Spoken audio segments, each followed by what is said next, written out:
PNJers, senang sekali aku Sana Zakia, Duta PNJ Batch 4, hadir kembali di Bipol, Bincang Politeknik. Apa kabar PNJers di rumah? Semoga sehat-sehat ya. Di antara para PNJers pasti udah banyak nih yang nonton video profil baru Politeknik Negeri Jakarta.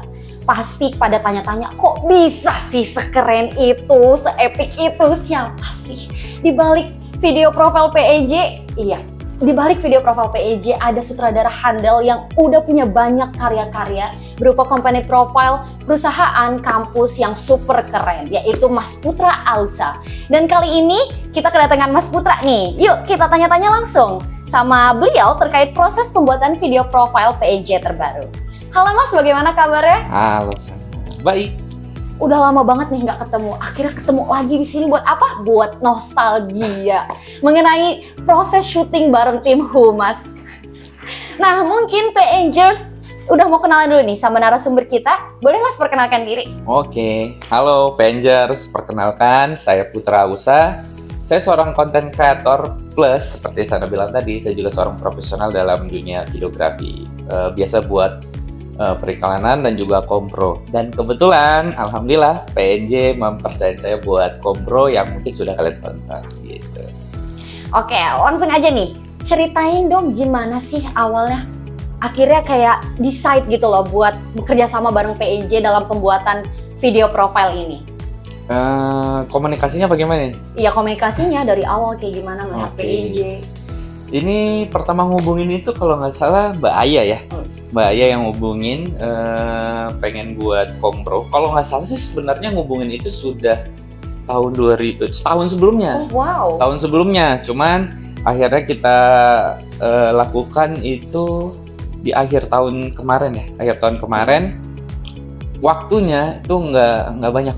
Maksudnya biasanya kalau saya buat kompro itu kan biasanya waktu mungkin biasa kita nyusun naskah 1 bulan. PNJ itu nggak ada 2 minggu. Itu nggak ada 2 minggu.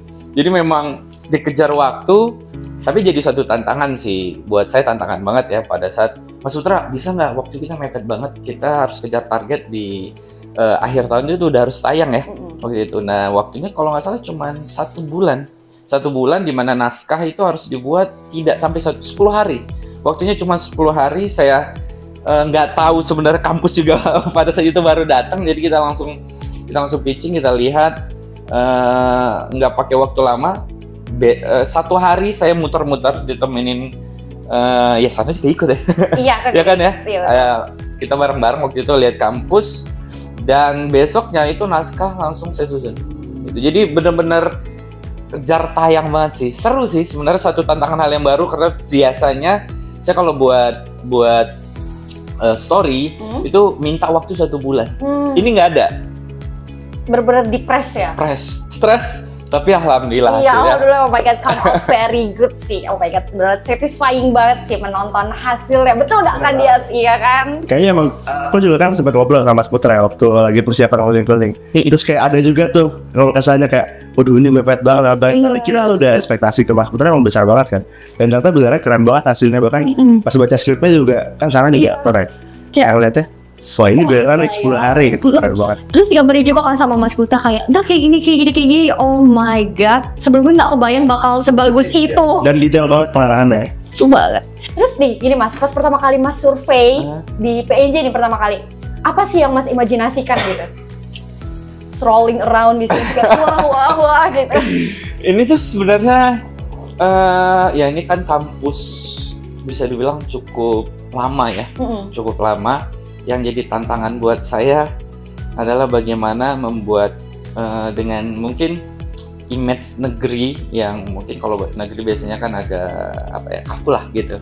Saya pengen buat ini agak lebih fresh, lebih berbeda lah poinnya. Bagaimana tantangan. Memang juga pada saat saya dihubungin Mbak Aya juga Mas Dika minta, Mas Putra kami pengen buat kali ini PNJ berbeda. Nah makanya kita coba percayain directing ada di Mas Putra. Beban sih sebenarnya jujur ya buat saya gini. Pertama saya baru ke kampus ini sebenarnya perdana gitu. Lalu membuat sebuah story dalam waktu sangat mepet tapi harus bagus. Itu beban. Apalagi ekspektasinya tinggi nih gitu, Mas Putra. Kami percaya nih sama Mas Putra bisa buat yang bagus. Tambah beban loh. Dalam hati sebenarnya, wah berat nih. Tapi sebagai seorang directing dan profesional, ya gengsi dong mengatakan nggak mampu gitu ya. Walaupun jadi beban sebenarnya gitu. Tapi ya udah. Saya cuma berpikir sebenarnya gini. Ini adalah eranya Gen Z. Saya cuma tinggal masuk ke dalam dunia Gen Z dulu. Dalam khayalan saya pada adalah gini, Gen Z maunya apa zaman sekarang? Kan kita tahu Kompro ini targetnya adalah bukan orang tua atau dewasa lah. Kita pengen generasi umur 17-18 tahun yang akan naik ke universitas, lalu mereka adalah pasar kan gitu, targetnya kita. Bagaimana kita, saya cuma mencoba gini, masuk dulu ke dalam karakter para Gen Z ini. Apa sih zaman sekarang maunya anak muda zaman sekarang? Setelah itu, setelah lihat kampus, baru saya tuangkan dalam sebuah hayalan. Oke, Gen Z zaman sekarang ini maunya ala-ala sinematik. Zaman sekarang kan bahasanya sinematik. Betul ya? Sinematik. Berarti saya masuk dalam dunia mereka, keseruan mereka, baru kita sisipkan pelan-pelan tentang kampus. Gitu. Itu hal yang pertama sih. Tapi akhirnya video itu terasa seperti film. Itu sebenarnya seiring waktu. Nggak dalam 1-2 hari saya punya ide bahwa itu akan jadi kita buat ala-ala movie gitu kan. Dengan color grading, dengan alurnya, dengan sana yang tampak kayak dark gitu ya. Itu dapatnya kalau nggak salah setelah hampir semingguan saya susun story. Oh, jadi perlu brainstorming ya Mas, Iya kayak gini segala macam. Terus seiring berjalannya waktu pas proses syuting kayak, oh ini kayak gini dapet nih, kayak gini kayak gitu kah? Atau kayak gimana? Itu unik sih ya. Sebenarnya banyak hal yang tadinya tidak ada di naskah. Kita dapat idenya pada saat syuting malah gitu. Itu banyak sih kejadiannya, kayak misalnya ide yang di alat mesin kayu opening itu tadinya tidak ada dalam story kan. Begitu saya pas hari syuting datang, loh ternyata ada alat kayu nih. Saya mikir yang tadinya kita mau fokusnya kan kelas. Seingat saya adalah kita mau fokus kelas, gitu kan. Ternyata pas kita datang, Mbak Aya bilang, Mas ini ada juga ruangan yang ini. Terus saya lihat, oh ini ada alat kayu, kayaknya keren nih. Kenapa nggak dimasukin? Gitu aja. Jadi yaudah deh kita ambil aja birolnya kan gitu. Kan memang di awal konsepnya adalah ada seorang wanita yang kayak misterius berbaju merah gitu ya sana ya. Lalu dia berkeliling ke setiap sudut kampus tanpa harus dia menceritakan tentang kampusnya seperti apa. Kan kita juga berpikir ingin menyampaikan sebuah informasi itu tidak harus secara jelas detail. Cukup bahkan dengan sebuah footage atau b-roll yang menjelaskan sudah cukup penonton untuk mengetahui itu. Jadi kita punya ide waktu itu ada wanita nyentrik berbaju merah gitu kan, berkeliling ke setiap sudut kampus. Nah, saya ketemu pada saat itu alat yang kayu itu kan tidak ada di dialog sebenarnya. Dan ada satu lagi yang paling seru dan itu saya masukin di biro awal, yang mahasiswa yang tengil. Nah, itu oh iya, yang sipil lah. Banget sih itu. Itu epic banget. Yang ala-ala yang ala-ala ya tuh. Itu keren banget, itu keren banget. Dan tau nggak, itu bukan ide saya. Itu bukan idenya saya, sama sekali bukan ide saya. Jadi selama pada saat syuting, mereka itu nawarin, Bang, buat begini yuk, mau nggak? Jadi dari anak-anak itu. Mereka, makanya saya bilang, wih, iya juga ya, idemu bagus nih. Ya udah yuk kita take, gitu. Karena keren banget yang mana dibilang kita buat ala-ala yang sombong itu Bang, biar keren. Ide ya Gen Z sama sekarang kreatif, betul tidak? Terus saya bilangin, oh iya ya keren banget idemu, ya udah yuk kita take. Nah itu yang saya senang bahwa gini. Kadang ada hal-hal yang di luar prediksi atau di luar naskah, tapi ternyata pada saat lokasi itu muncul kadang dari aktornya gitu, dari aktrisnya, dari pemerannya gitu, dari figurannya yang punya ide bagus. Dan kalau saya tipikal orangnya terbuka. Pada saat itu memang menurut saya akan masuk dalam konsep dan itu akan membuat nilai plus, kenapa enggak lakukan gitu. Jadi itu paling seru tuh Mas, pas seru part sih. itu, iya itu seru banget sih, sumpah pas. Iya, Iya, kayak ini tuh kapan ngambilnya, ternyata kayak kok keren banget gitu, dia ada di depan kayak gitu. Itu benar-benar surprisingly good banget sih Mas. Banget sih, seru banget. Iya. Dan itu sampai malam kan. Iya sampai malam ya. Itu tuh yang di mana ya? Yang di bengkel sipil. Oh iya. Poinnya tuh pentingnya gini Sat. Jadi selain dari Mas Purno punya konsep, tapi ternyata anak-anaknya pun punya ide. Iya betul. Dan terus terus dia tuangkan ke profil dia sendiri juga. keren banget sih. Oke Mas, untuk itu kan beberapa ada nih orang-orang yang appear sangat banyak gitu ya di video profile. Nah itu kan kita memerlukan casting untuk mendapatkan hal tersebut, untuk mendapatkan orang-orang yang oke banget lah buat tampil. Nah kenapa sih Mas kita harus casting? Ya karena karakter ya, karena pada saat akhirnya casting itu seminggu apa berapa hari setelah story saya susun, saya lupa pastinya. Yang pasti kita casting setelah ketemu karakter per karakter. Maksudnya si wanita baju merah akhirnya kita dapatkan Sana kan waktu itu. Terus Dias tuh kita temuin karena ala Korea. Opa Korea karakter karena kita pengen multikultur kan gitu ya. Iya. Kita kan pengen multikultur. Betul. Jadi tidak hanya kayak segala pengennya itu Indonesia lah, nasional. Jadi segala etnis ada, tujuannya gitu. Jadi kita lakukan casting, tapi pengen juga acting itu hal yang paling penting soalnya. Gini, sebagus apapun set lokasi yang itu kita buat, semua penampilan, alat lighting semua udah kita set dengan sebagus mungkin. Pada saat aktris atau aktor ini tidak mampu mendeliver, ya. Maka footage itu akan nggak berisi. Iya. Dia harus jiwa itu adanya di artis gitu, makanya kita harus cari yang karakternya sesuai dan mampu menghidupkan adegan gitu. Sehingga yang nonton tuh jadi kayak kerasa, oh gila nih kayak gini gitu ya. Jadi ikut merasakan apa yang terjadi di video tersebut, begitu kan Mas? Betul. Itu by the way speaking of video dan ekspresi ya, itu tuh bener-bener jadi bincangan teman-teman aku bahas sih ketika yang Mas Putra minta, San coba tengil ya San, yang waktu itu kita syuting di mana tuh yang oren-oren teknik elektro ya, kalau nggak salah di situ. Terus kayak San coba acting dong kayak gitu, tengilo mana, jadi digituin. Itu menyenangkan banget sih. Iya, kadang emang nggak semua orang tuh bisa menangkap apa yang ada di otak kan gitu. Kadang mengucapkan sesuatu itu agak susah. Nah, kebetulan karakter Sana dari awal kita ketemu udah tengil. Emang udah tengil dulu. Udah tengil, betul nggak ya? Loncat sana, loncat sini, nggak mau diam gitu, lincah banget ini orang gitu kan. Nah, makanya, tapi ngelihat gini, tapi dalam hal totalitas berakting Sana tuh bagus banget. Makanya kan adegan salah satu tengil yang baju merah pas di ruangan apa itu telekomunikasi apa sih yang telekomunikasi ya? Itu kan sebenarnya tadinya nggak ada yang nggak ada yang naikin alis dan ngulit yang sombong gitu. Itu kan tadinya nggak ada, tiba-tiba tercipta karena ini akan ada ketemu sama orang pas-pasan, figuran yang akan masuk kan gitu. Kalau dia cuma diam aja kayaknya nggak hidup. Itu mendadak sih sebenarnya pada saat itu. Oh ya, seolah-olah kayak kasih kode kan, kode yang begitu ya kan. Cuman bahasanya kalau ngasih kode kan agak bingung. Ya udah, dia nih tengil, udah suruh tengil aja gitu. Dan saya tuh suka banget momen itu, yang dapat banget tengilnya Sana itu dapat, dan momen cutting yang pas pada saat pengantar masuk kan.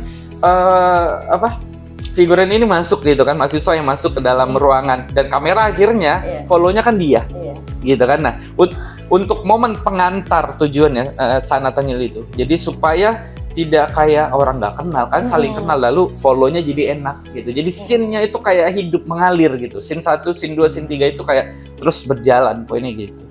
Ya itu pas teaser keluar yang ada part Sananya tengil banget, itu bener-bener rame banget Mas. Kayak Sana keren banget gitu. Itu semua kalau bukan karena Mas Putra ya karena siapa gitu loh. Oke, selanjutnya nih Mas, ada nggak part-part seru lagi yang kayak yang muncul gitu, nungguin langit gelap tuh pas di mana tuh ya, yang 1982 ya gitu. Yang nungguin langit gelap kayak gitu, ada nggak ide-ide yang munculnya dari lokasi terus langsung kita implementasikan seperti itu Mas? Kalau sebenarnya yang paling seru sebenarnya ada. Apa tuh? Ya benar, yang 1980 ya? Iya, 1982. Karena kita harus nunggu artisnya berjam-jam gitu. karena artis baju merahnya syuting di tempat lain. Benar, artisnya. Iya. Itu sebenarnya paling seru gitu kan. Menunggu artis gitu kan. Dan satu scene. Betul ya? Iya, betul banget. Hanya satu scene loh.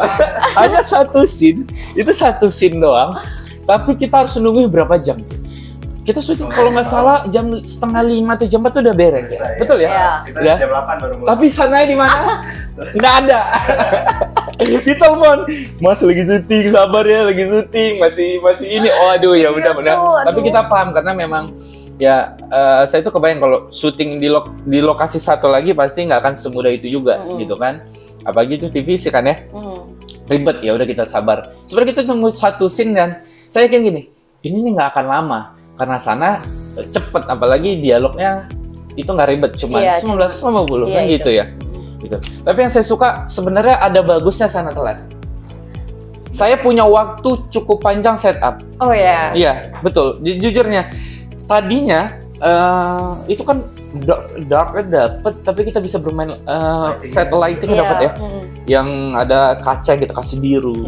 Terus dari luar saya bisa seolah-olah kayak warna kuning. Karena muka sana kan saya buat jadi kuning, tapi seolah-olah background semuanya kan ada merah, ada biru, ada hijau, warna-warna. Terus saya punya waktu buat ngasih banyak detail seperti area itu nggak salah bubut ya.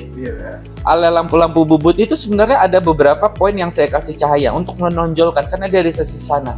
Nah, detail-detail seperti itu sebenarnya penting.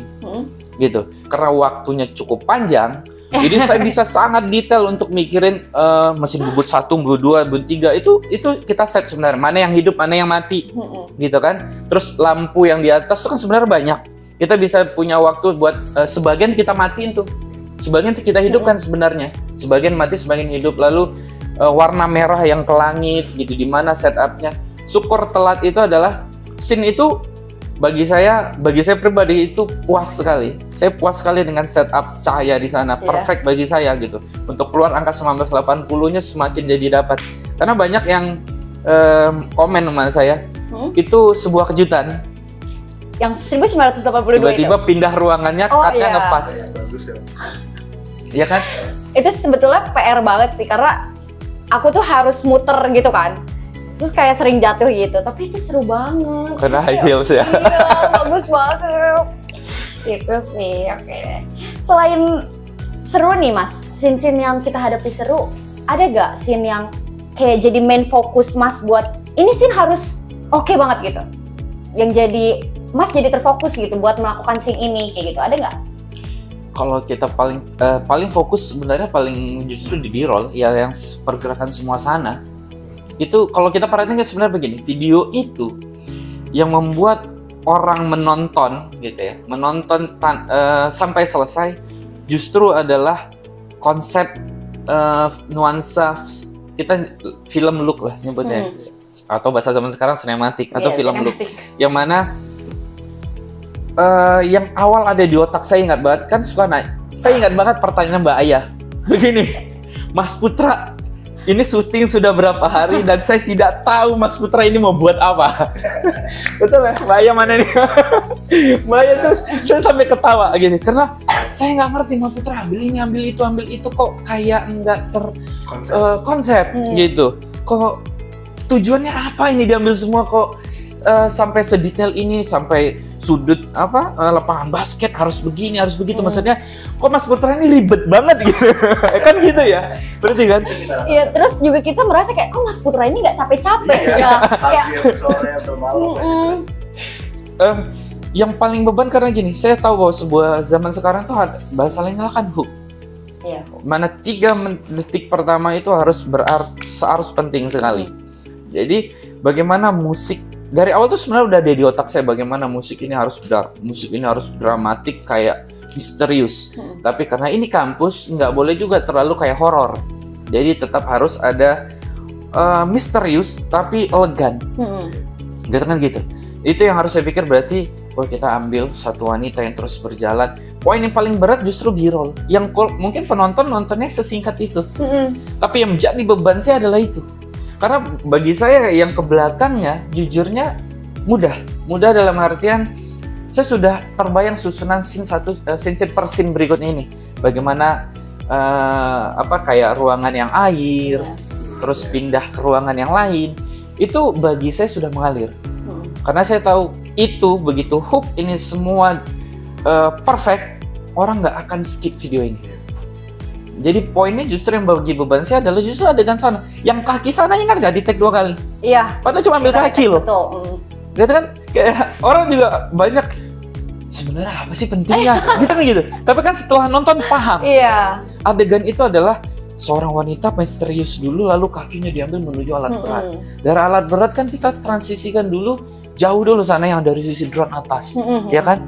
Dari atas drone, lalu dari atas, lalu dari sisi depan sampai ke mesin. Orang akan jadi paham, oh iya, ternyata tujuan seribet itunya saya adalah menggambarkan sebuah alur yang terus mengalir. Nah, gampangnya sebenarnya begini nih, mungkin ada sedikit ilmu juga nih buat teman-teman yang gini. Teman-teman. Sebuah video yang baik itu bukan harus mampu mengatur sebuah komposisi. Maksudnya jangan semuanya white. Nah, adegan kaki sana kan itu close up. Iya. Lalu yang drone itu kan wide atau white. super wide gitu kan. Lalu masuk lagi ke wide yang ke telekomunikasi. Alur ini yang saya susun sejak awal gitu. Dan saya sebenarnya dari awal udah kebayang. Ini warnanya harus apa, itulah kenapa warna merah. Iya. Karena pengen dark, tapi harus ada yang menonjol. Nah, artisnya ini atau sana itu harus menonjol. Itulah kenapa waktu itu kita bilang harus warna merah, nggak boleh warna yang lain. Gitu. Biar stand out ya Mas ya, biar keluar dulu. Betul. Terus nih Mas, mungkin orang-orang kayak berpikiran kita syuting seru-seru aja ya, padahal banyak banget strugglingnya gitu loh. Banyak banget strugglingnya nunggu ini itu segala macam proses perizinan gitu-gitu kan Mas. Kalau Mas sendiri nih menghadapi struggling apa sih ketika syuting di Politeknik Negeri Jakarta? Masih cerita. Gimana nih? Sebenarnya lebih kalau dari saya bertanya mulai dari kayak kalian nih, saya nggak ada masalah. Bahkan saya jujur salut sama teman-teman duta ya. Duta ya. Ya, kalian standby di sini. Saya tahu sekali bahkan nginap, dia suka nginap di sini ya. Mbak Aya juga saya juga ingat, Mbak Ruth juga sampai harus nginap di sini. Saya salut sih, kerja sama timnya bagus. Paling membiasakan ngejadwal saya awal dulu ya. Saya biasanya 7 pagi sudah di sini. Iya, benar banget. Itu karena memang pagi itu karena kita ada beberapa momen yang butuh matahari itu dalam kondisi tidak boleh terlalu tinggi. Itulah kenapa pasti saya 6:30 udah standby. Biasanya jam 5, setengah 6 pagi karena nggak terlalu jauh sih rumah dari sini kan. Saya Cibubur, jadi 1 jam biasa udah sampai. 6:30 udah berangkat karena beberapa poin yang kadang kayak lapangan bola gitu kan. Terus yang adegan sana jalan kan itu kita harus memperhitungkan matahari sana. Kita harus hitung matahari jatuhnya di mana nih, terbitnya di mana nih, akan membuat bayangan mata di bawah mata nggak. Nah, untuk tidak mencapai itu biasanya matahari jangan terlalu tinggi. Itulah kenapa kita ambil yang pagi.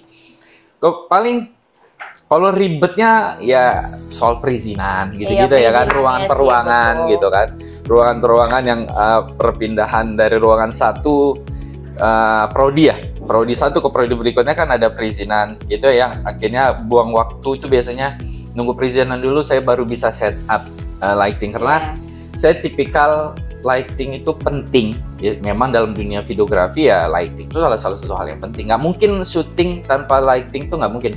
Masalahnya waktu terbuang biasanya ada di setup gitu. Itu aja sih. Selebihnya fun. Oke deh, itu guys, kita tuh nggak cuma seru-seru doang, kayak betul. Terus ngadepin naskah yang banyak itu juga perlu brainstorming banget sih, menurut aku sendiri ya. Nah, terus nih Mas, terakhir nih Mas, untuk hasil dari Kompro PNJ sendiri, gimana pendapat Mas dari hasil karya yang sudah segudang ini? Dari semua hal-hal yang udah kita lewatin, gimana akhirnya? Terus kesan dan pesan juga Mas buat para PNJers nih mungkin yang harus banget enjoy video company profile PNJ. Ini salah satu kompro kampus terbaik saya saat ini. Beneran. Bukan karena saya lagi di PNJ nih, bukan. Beneran, saya nggak bohong. Kenapa? Tidak sampai 1 minggu begitu video itu tayang, waktu kita tayangkan di Instagram ya. Itu beberapa kampus, bahkan bukan hanya kampus, tapi ternyata mungkin karena PNJ Politeknik masih ada unsurnya berbau dengan industri, itu ternyata saya sudah dihubungi beberapa perusahaan. Bahkan, boleh nyebutin nggak sih? Nyebutin kampus lain? Saya menandatangani kontrak baru, alhamdulillah. Itu akibat video PNJ. Keren. Berkah gitu ya, Mas. Iya, Alhamdulillah berkah sekali. iya. Keren banget sih. Aku juga sih, aku tuh tiap hari, bahkan bukan cuma aku ya, kayak orang-orang yang lewat Videotron terus ngeliat keren banget, kayak di otak mereka tuh kebayang gitu, kayak mereka dicekokin itu terus tiap hari gitu. Sebagus itu sih, bener-bener enjoyable banget sih Mas. Oke deh, bangga banget nih, bangga banget jadi perjalanan apa ya, proses syuting company profile PNJ ini menjadi perjalanan yang membanggakan. Mas Putra makasih ya udah pernah bekerja sama untuk menggarap video ini, terus juga kan dia sih sebagai talentnya ya, salah satu talentnya. Terima kasih banyak untuk Mas Putra yang berkenan menyempatkan hadir di PNJ lagi untuk ngobrol di podcast Bipol Bincang Politeknik. Sebelum menutup podcast kali ini, aku mau ngasih tahu ke kalian harus wajib banget nonton video profile PNJ, itu wajib banget karena we really put so much efforts in it gitu loh. Dan kita juga bareng di belakang itu kan ada sutradara yang hebat gitu, terus juga ada tim humas yang support kita terus sih ya. Juara sih kalau itu. Iya, juara banget. Juara sekali. Juara banget. Gara-gara syuting itu jadi tahu Cihuni. Oke, buat kalian semua yang mau tahu info terkait PNJ, yuk kepoin medsos Politeknik Negeri Jakarta, baik Instagram, Twitter, TikTok, dan kami juga ada channel Telegramnya loh. Baiklah PNJers, tunggu podcast kami selanjutnya yang pastinya sangat menarik. Ikuti terus podcast PNJ di channel YouTube PNJ. Segala informasi terkait PNJ dapat dilihat di website www.pnj.ac.id dan seluruh sosial media resmi kami di bawah sini. Saya Sana, Putra, Mas Putra, dan Kandias pamit undur diri. Sampai jumpa di Bipol selanjutnya.